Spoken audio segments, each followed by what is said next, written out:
Welcome to the Steve Barkley Ponders Out Loud podcast. As instructional coaches and school leaders, you are tasked with guiding continuous teacher growth to create student success. This podcast looks to support you with strategies from experienced guests, as well as my own insights that I've gathered over the years. I'm thrilled to have you with us. Thanks for tuning in.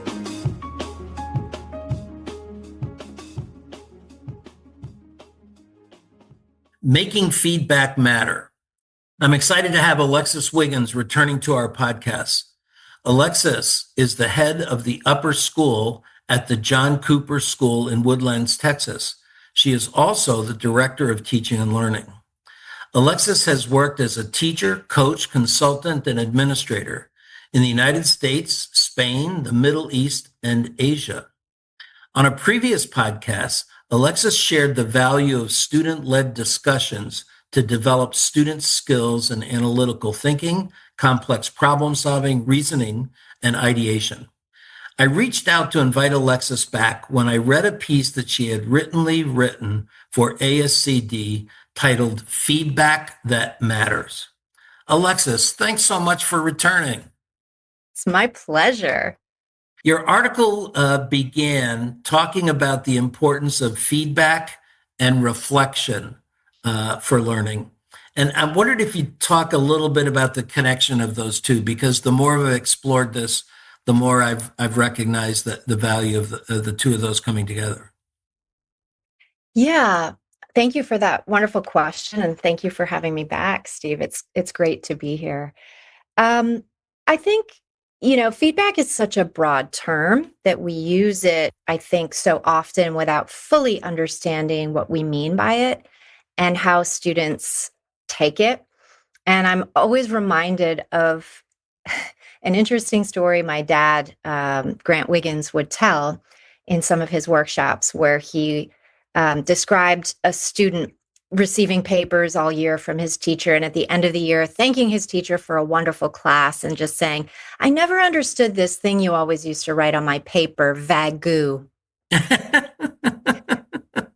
And it's such a great story because it illustrates that even the best, most well-intentioned, experienced teachers assume that when we give feedback, students understand it and they know how to use it.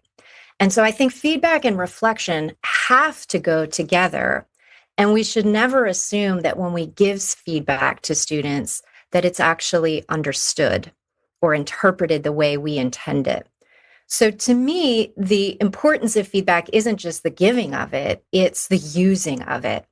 Are you giving students opportunities to take your feedback, reflect on it themselves, perhaps reflect on it in written format or a conversation with you or a peer or a parent, depending on the situation, and then apply it again and follow up with questions so that it's not just I'm giving, a student is receiving, and then they're hopefully applying, but it's this ongoing give and take. I think that the reflection and the feedback have to be woven together to actually have most students, except the rare exceptions, be able to apply it and learn from it and grow. And I think adults work this way too. If you think about any kind of feedback you've ever received in your job or in a hobby, let's just say I took some tennis lessons as an adult a couple years ago. I'm constantly trying to take the feedback the coach is giving me and apply it, but I'm not getting it right much of the time. So I have to ask questions. I have to say, is it like this? And he has to correct me, and then he has to come closer and show me, and then he models it. So I think it's always that give and take. And I think without offering very specific, scaffolded, scheduled opportunities, not only to just write down feedback, but actually have students kind of internalize it and repeat it back to you, there isn't going to be enough of reflection for most kids to actually make a difference in their growth. I'm almost hearing that the teacher needs feedback on their feedback from the student. That's a great notion. And I like that. I like the idea of receiving feedback on the feedback from the student. But, a pivotal kind of mentor for me in reading, I've met him and gotten to go to his workshops, but specifically his book on formative assessment, Dylan William, he talked about the things that empirically make a difference in feedback. And one of them, feedback should be timely, actionable. There are some very key things he outlines in his book, and those two are the ones that I really focus on in my teaching. That they're getting feedback quickly enough that it makes sense to the activity that's just been done, whether it's writing or speaking, and that it's actionable. What can they do with it right now? And that's kind of, how I developed a revision-based system so that students could act on that feedback, not have to wait for an assessment 3 weeks or even 3 months down the line to apply it. Timely and actionable. So if I'm giving feedback, they should be able to use it right away to apply it again. Otherwise, it's not very helpful. If I had a tennis lesson every 3 months, it wouldn't go very well. Yeah. There's another quote from your dad, Grant Wiggins, that I pulled that I wanted to ask you to respond to. And Great.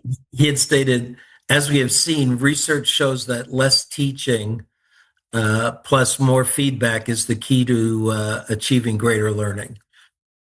Yeah, that resonates with me. And, guilty as charged. I'm a person who loves to talk, and I love to chat with my students, and I love to get up there and be the sage on the stage. And I think students often really enjoy that. No one wants to have someone droning away in a boring manner, but there are wonderful lecturers and engaging teachers. And as a upper school head or high school principal, as some people call it, I get to see so many wonderful styles of teaching now. And so there's nothing wrong with that style of teaching, but I have had to learn to almost physically restrain myself from as much talking in class, and shift the model a little bit to more what my dad and Jay in Understanding by Design would call meaning making. And so I think, yes, of course, if you lecture or direct instruct or model, those are really vital parts of learning. But then, almost in my mind, at least half, if not 2/3 of a lesson or a unit should then be students actually making meaning with what you've been talking about or talking to them about. Because without that, they actually don't internalize it, and then they won't be able to do it. So let's just take writing as an example.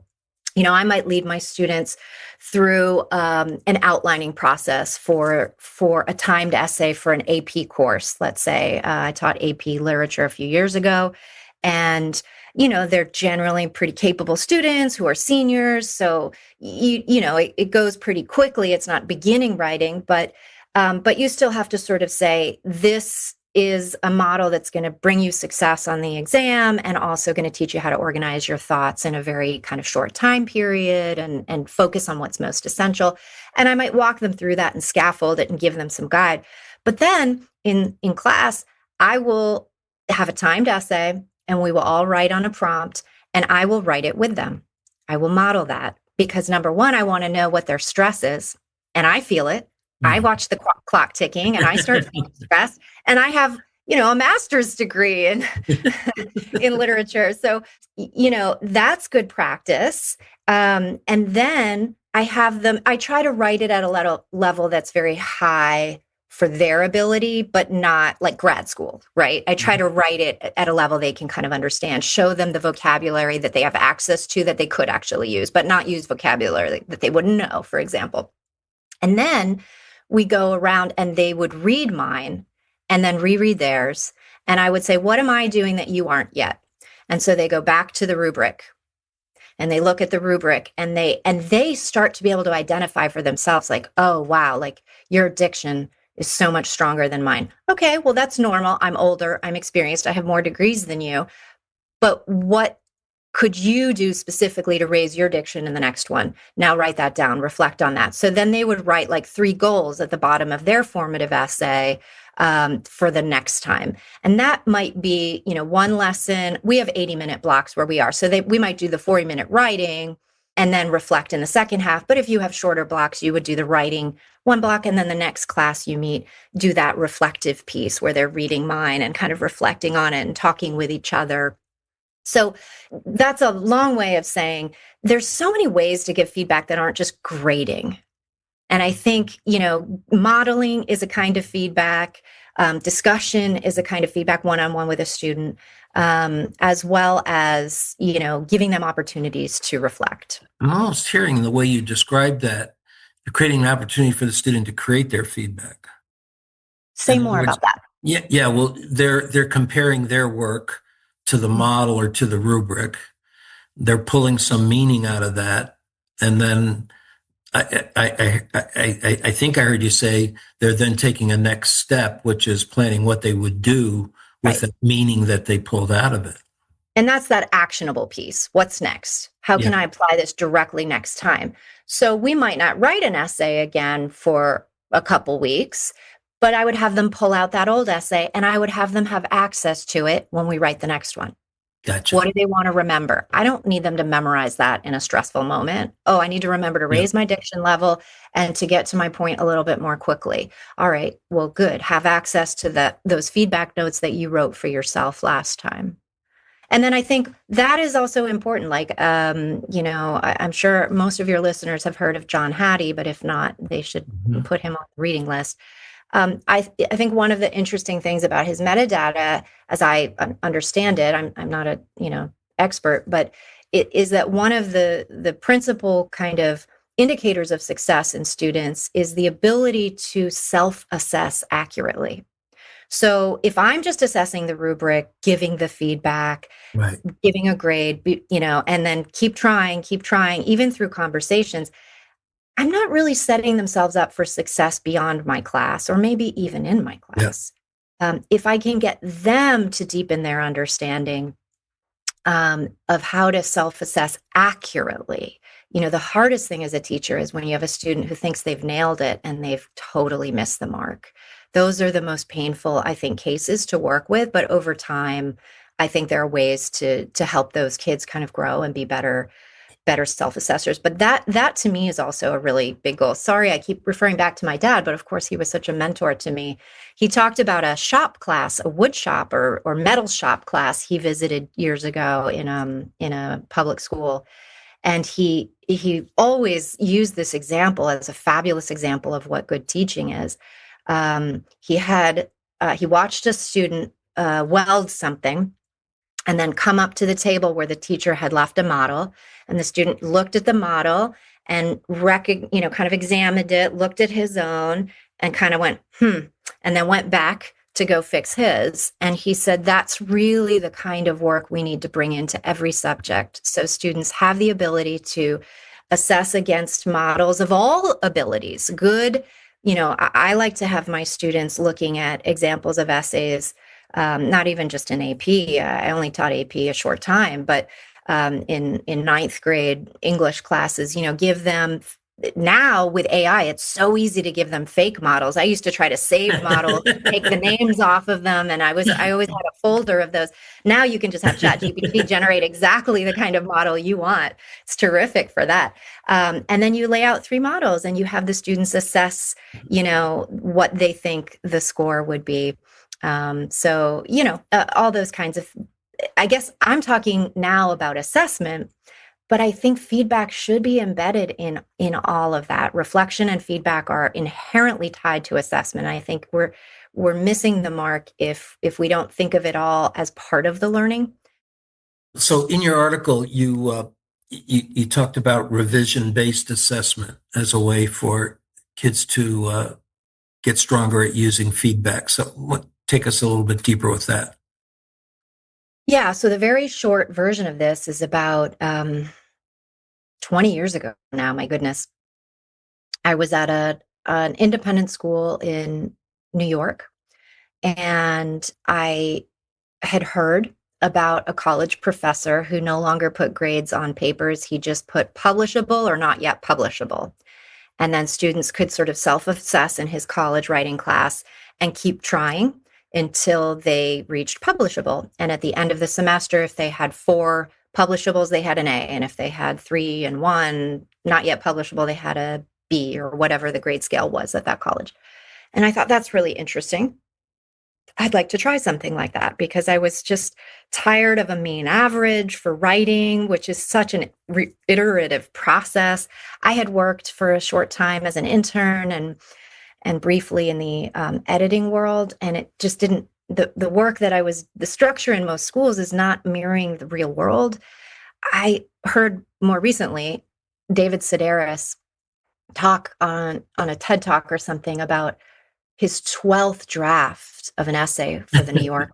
And I thought, David Sedaris is doing 12 drafts? Like, that's real writing, And we ask students to kind of churn it out once, maybe revise it once and be done. And so anyway, long story short, I revised this process over many, many years.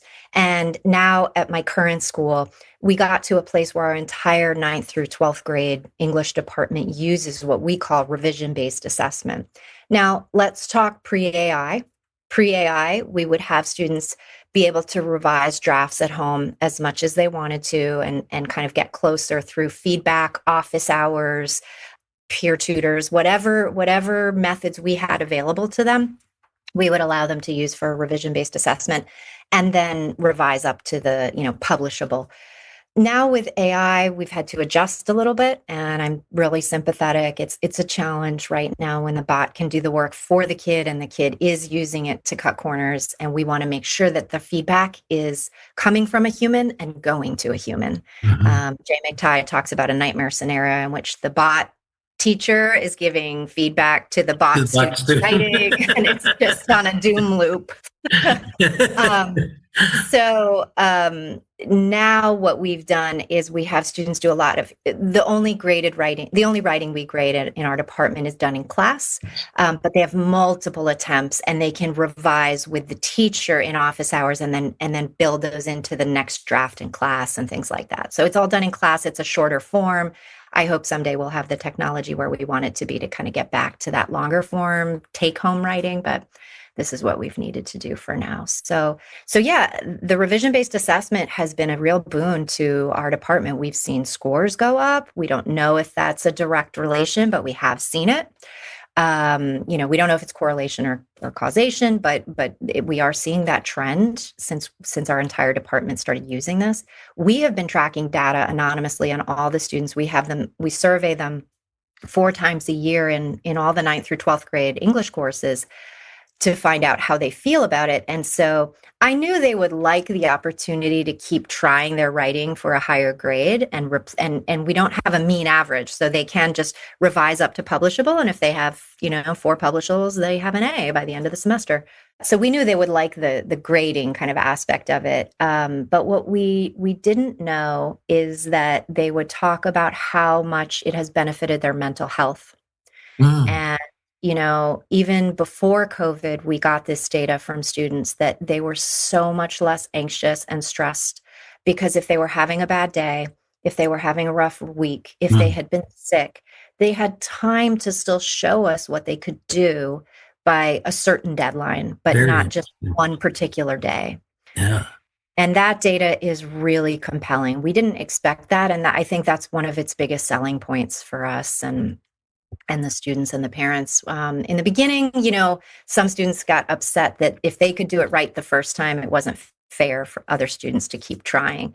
But, that's a sorting model. We want a standards model. If you can reach the standard, we think of athletics. If you can beat a time in track and have the record, it doesn't really matter whether you did it in the first race or whether you did it in the final race. It's, reaching the standard.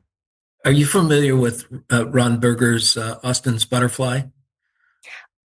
You read my mind because we show that video every year to the students. You read my mind because I just listened to people talking about showing it to their high school students. You'll have to link the video for your listeners in the podcast notes because it is a fantastic video. We often show it to parents as well when they ask questions. Cool. Vision-based. It is a beautiful illustration for anyone who doesn't know what you're talking about of a journalist talking to students about how they use feedback, and young kids, I think they're second graders, and how to draw a butterfly. And it's so cute to watch the kids, but we show it to our students every year as a reminder of why revision-based assessment Yeah. works and why we believe in it for them, and why they should hopefully take it seriously. The nice thing about it too is that we don't assume that every kid wants an A. We have some students whose goal is the B and to move on. And Yeah. maybe they have a really hard class that they need to put a lot of other effort into, or they're a STEM kid and they just don't really need I the need, English thing yeah. as much. And so, it is nice for them to be able to say, like, I'm happy with my A minus and I don't need to revise anymore. I'm going to put my effort into my bio test. Yeah. And we say, great, that's your choice. Now the choice is yours. So you mentioned AI before, and in your article you talked about some things you started working with AI for feedback. So what are you finding? Yeah, I mean, I'm so lucky to work at an incredible school that is, I think, at the forefront of some of this work. And by forefront, I mean, we're all kind of flying blind, right? Because I heard of an employee connected to our school who was, works for one of the big tech companies. And he was saying to a colleague of mine that he gets trained every 6 months, retrained on everything because it's moving so fast. So that's kind of alarming, right? So education is trying to play catch up on a 6 month cycle, and education doesn't really work well on that kind of pace. We have things that are established that work well, and it is challenging. So my heart goes out to all the teachers really trying to embrace the good parts of AI, but feeling frustrated with some of it. So there's sort of a few buckets. One is the safety and security bucket, and that's an important one. My tech colleagues think a lot about that and keep us safe. And then there's sort of the student use bucket. How are we getting students to use AI in really cool, effective ways that are transforming the work they can do or how they think about things? And then there's the teacher bucket. How do we actually get our teachers up to speed on this technology and how to use it, right? It's so new. It reminds me of when the internet came to be when I was in high school. And I remember some early adopter teachers, the information superhighway. They were so excited. And it was all this vague kind of concept. I think we had one computer connected to the internet in the library and nobody really knew what to do with it. So, it's a similar, but maybe even on a bigger scale kind of change for society. And so those, three buckets, I let my tech colleagues and supervisors worry the most about safety and security. And I'm often thinking the most now as an administrator about how to help teachers use this effectively in the classroom and how to help students engage with it effectively. So I'm very lucky that this year we have an AI innovation coordinator at our school for pre-K 12.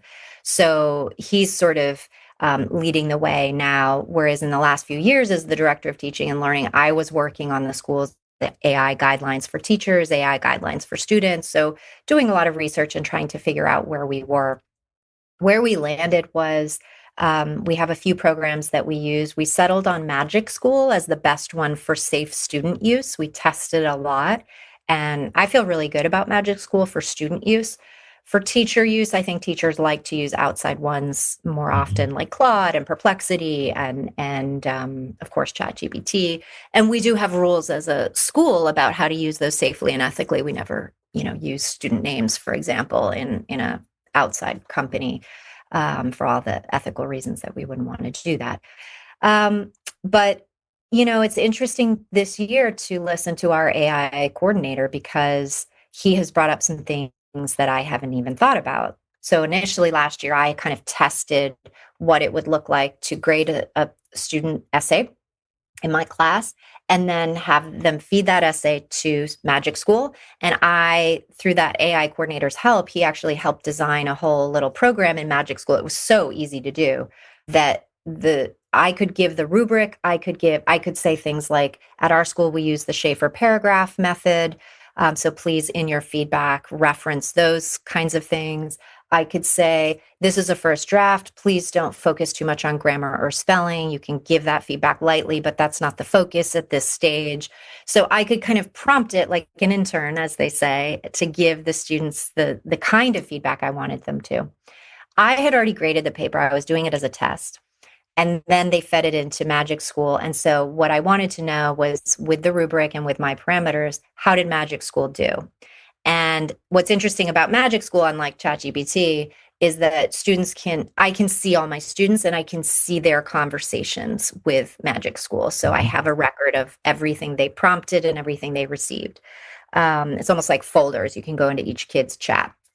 So it was very interesting. I learned that Magic School is pretty darn good at giving that kind of feedback. In a couple of cases, students generally felt like it pretty much almost mirrored to a T what I had said in handwriting on their actual papers.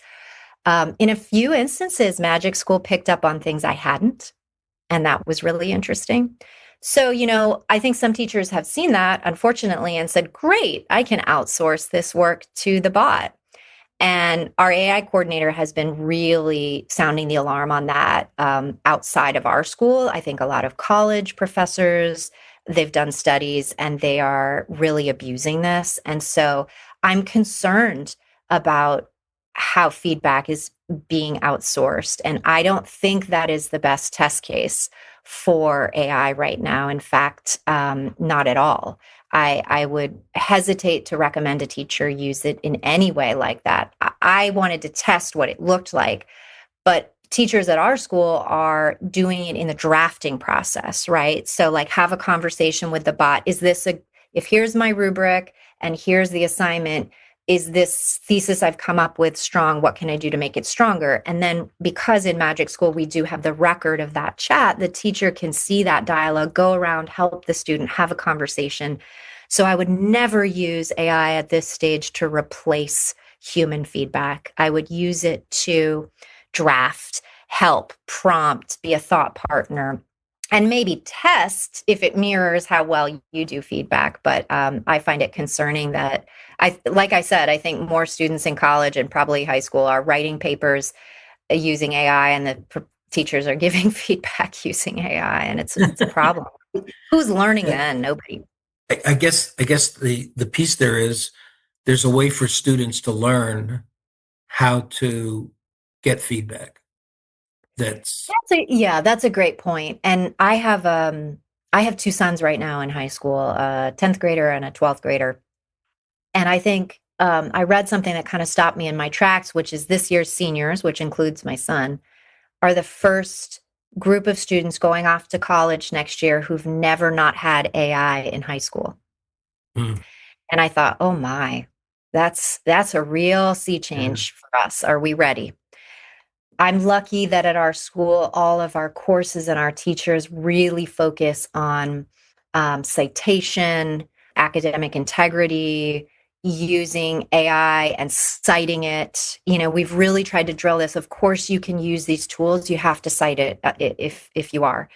And so I think our students are maybe, lucky in that smaller group of kids around the world who have a better sense of what's cheating and what's not, even if they, make those choices. Whereas I think genuinely some people are confused, oh, if mm, it produced this thing for me, then that's a paper. So it is true, I think, that you can teach students to use these tools, but you can't just throw it at them. You right. have to really intentionally Yeah. model, show them, remind them of the bumpers and the guideposts, and not, for example, citing your sources. You can't just have the tool do the work for you. It's not going to go well, and it's also going to lead to maybe severe Yeah. consequences for you in high school or college. The feedback word keeps coming back, but it's you need to give kids feedback on their use of the AI. And it's hard, it feels like in many courses, including, English language arts, history, art. I mean, art can easily Yeah. be created or copied or modified now with these tools. So what I'm finding is that to make life a little easier on teachers and professors who are, wanting great creative assessments and, ways to check for understanding, that they're moving to more sort of performance-based, oral, presentation-based things. We started that a couple years ago. We used to have a long research paper, and it was kind of a feature of our 10th grade English experience. And about 2 years ago, we moved to the same research, but the entire product became a presentation because we just knew we couldn't vouch for that work at home anymore. And it's just so confusing a time for kids. What is AI? AI is in everything. I mean, Yep. it's in the Google document you're writing in, or Word Yep. document. And if you have Grammarly can just say, "Hey, can I help with that?" And then just produces an entire essay. So it's, I think, for a kid growing up, like I was saying, this generation of kids, they haven't really seen anything else. So they don't think of Grammarly's help in rewriting entire paragraphs or producing paragraphs from thin air as cheating. And so it's a very confusing time. So I do think we need to guide students, but how do you build in that time in schedules that already exist? It's hard. I think our administrators have to really vouch for resources, time, money, training to be able to help schools meet the moment. And like I said before, it's moving so fast. It is hard. This is the first year I'm not in the classroom in 9 years at my school, and I'm very close to teaching still. So I feel a lot of sympathy for teachers who are trying to figure this all out. Well, there was one last topic that was in your article that I just loved that I wanted you to talk about, and that is how you got students to give you feedback as a way of modeling the use of feedback. Yeah, I mean, the quick version of that story is 20 years ago, in my first couple years of teaching, I had always been asked to do course surveys, and students back then just filled them out by hand and, turned them in either to the administration or to me. And I never, I always had good feedback and I felt very good. And then I had a colleague who was more experienced, and she said, "Oh, I take the kids to the computer lab. I put the questions on the board. I leave the computer lab, and then I have them print them out and put it in a box next to me or something." She did it so they couldn't figure out who wrote what. But anyway, they put them in a box in the thing, and then she picked them up. And I thought, that's really interesting. Let me try that. So I did the exact same thing back when we had computer labs. And the feedback wasn't quite as good. And I thought, oh, the illusion of good feedback was, and then I had an experience at another school where, I was asked to give feedback to the administration, and we were just given sheets to write on. And I realized I wasn't being as honest because I wondered if they could identify my handwriting. And then I thought, aha, these two experiences together teach me that we need to do feedback authentically.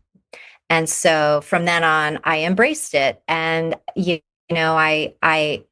the piece I added in, now I do like a Google form or whatever, but the piece I added that I really like is I share the feedback with the students publicly. So when I have them in, maybe the next class, I will walk them through what they wrote. And I find that sunlight is the best disinfectant. So if there's something, mildly acerbic or yeah, aggressive, the kids will be like, "Who wrote that?" And that's kind of the end of that for the year.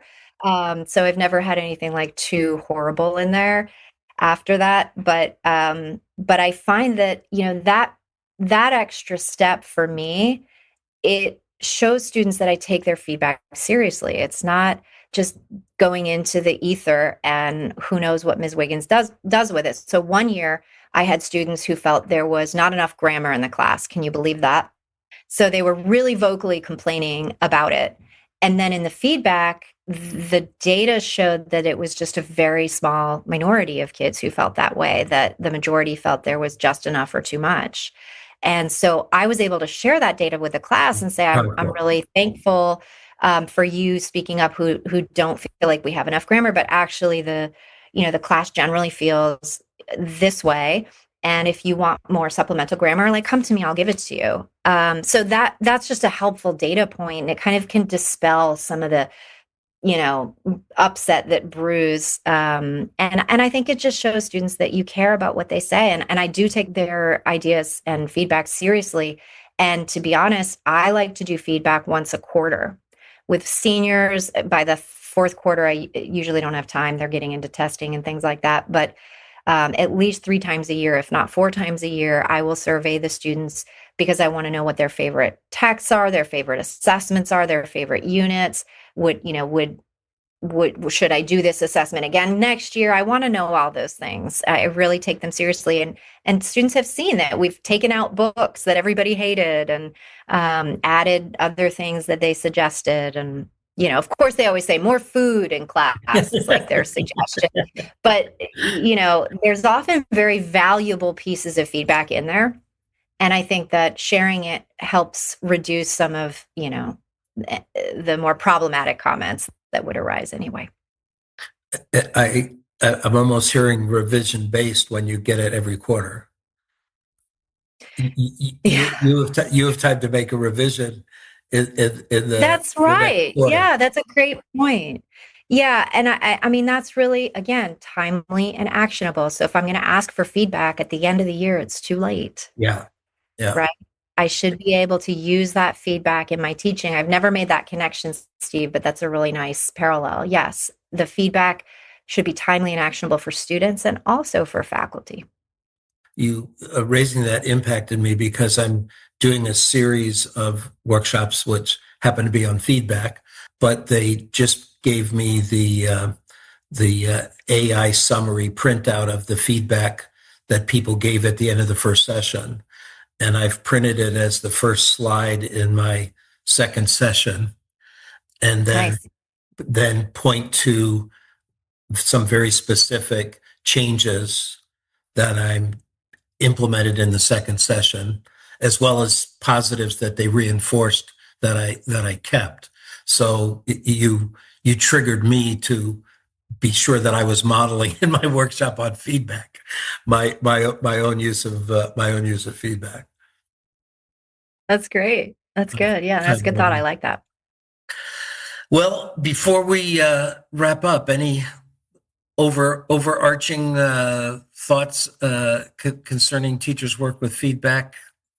I would just say be open to feedback and different kinds of feedback, both the designing of feedback for students and also to yourself, for yourself as a teacher. I think we all deserve the opportunity to grow and get better. And I know some teachers are afraid of asking students their opinions. And the art of a carefully worded question is something to get right, but I always ask a question. My first question is usually, how do you feel about this course so far? And it's like, great, I love it.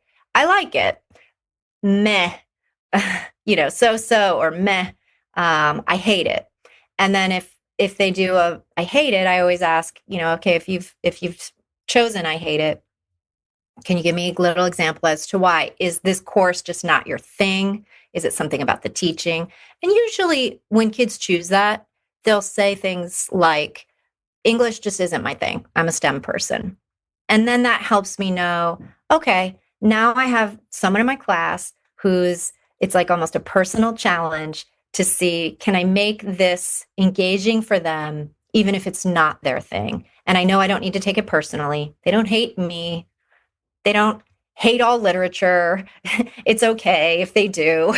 And then my follow-up question after that question is always, whether or not you like the course, do you feel like you've improved? Yes, absolutely. Yes, somewhat. A little bit. No, not really. And I'm always struck by the contrast of those two, because almost every single kid says yes enthusiastically or yes somewhat. And so then I know, okay, I'm doing okay. So I think the art of the carefully worded question in the feedback that you want for yourself should be focused on improvement, but not just like feeling good about yourself or feeling bad about yourself. That would be a terrible way to design feedback. I think you should really try to target it to questions that get at, even if a kid doesn't like the course, have they improved? Well, that to me is a success. Mm-hmm.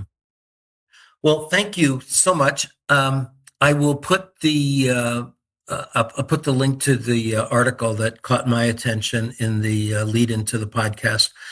If people want to follow up and touch base with you, what's the best way for them to do that? Probably my email, awiggins at Seal Center, CEELCENTER.org. And I'm sure you can put that in the notes. I'll put that in as well. Thank you so much for taking the time. I really appreciate it. Thank you, Steve. It's a pleasure as always. Thanks for listening, folks. I'd love to hear what you're pondering. You can find me on Twitter or LinkedIn at Steve Barkley, or send me your questions and find my videos and blogs at barkleypd.com.